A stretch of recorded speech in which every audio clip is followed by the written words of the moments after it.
Hi guys, happy Monday. Today for reading, you will do your bell ringer as usual. Please make sure you're taking your time and doing it correctly. When you're done with your bell ringer, you're gonna go ahead and log on to McGraw-Hill to Connect Ed, and you're gonna start off by watching your introduction video. So it's gonna introduce you to our big question, and our big question this week is, how do landmarks help us understand our country's story? So remember, landmarks are just places or an important building that is an important place or building that is important in our country. So for example, let's say the White House is an important place because that's where the president lives. So it's important to our country because that's where the leader of our country lives. And there's a whole bunch of other landmarks that help us understand our country's story. After you're done, you'll see the picture of this landmark. And when you're done, you'll go ahead and fill out this bubble map on McGraw-Hill. And what you're gonna do is you're gonna look at the picture, so the picture of Martin Luther King Jr. And you're gonna tell me 4 ways that how monuments help people learn about history. So in the bubble map, you're gonna tell me 4 different ways that landmarks help us learn about history. Then when you're done, you're gonna start your share reading, so you'll turn the page. And we have our story for today. It's called Preserve and Protect. And this week we're gonna be reading about national parks and monuments and landmarks.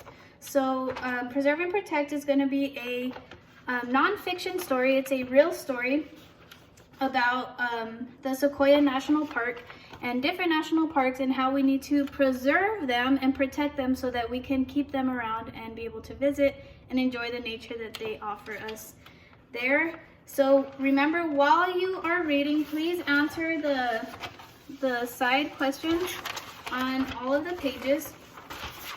So even on this side we have questions, on this side we have questions. Please make sure you're answering the questions as you go. Then when you're done, you're going to be introduced to your new vocabulary words for this week. Remember, you do have a test on them on Friday. So the first one we have is carved. So carved means to cut something into a shape, like people that carve ice sculptures. So you can carve a unicorn ice sculpture. You're just cutting the ice into a specific shape.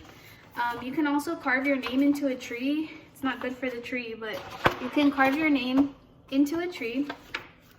The second word we have is clues, and those are hints that help you solve a problem. So if you're a detective and maybe someone broke into a house and you need to find clues as to who broke into the house, you're probably gonna look for hair, fingerprints, maybe they left behind their wallet, just something that shows you and helps you solve a problem. Those are clues.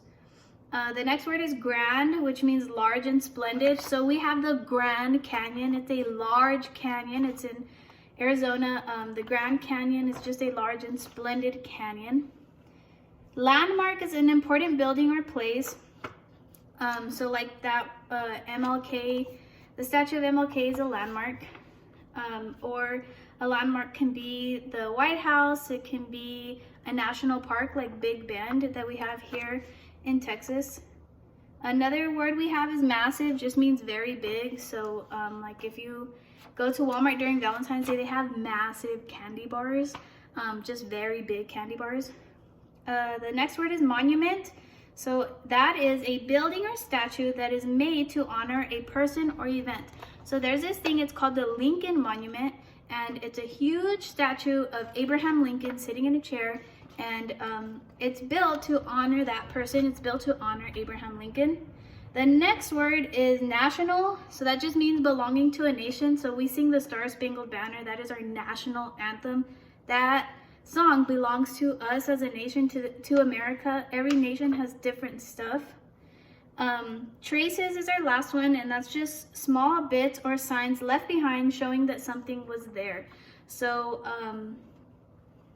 for example, my dad ate a whole bag of powdered donuts, and he left traces behind because he had powder all over his face and all over his black shirt. And we asked him if he ate the donuts, and he said no, but he had traces, so it showed us that he ate the donuts.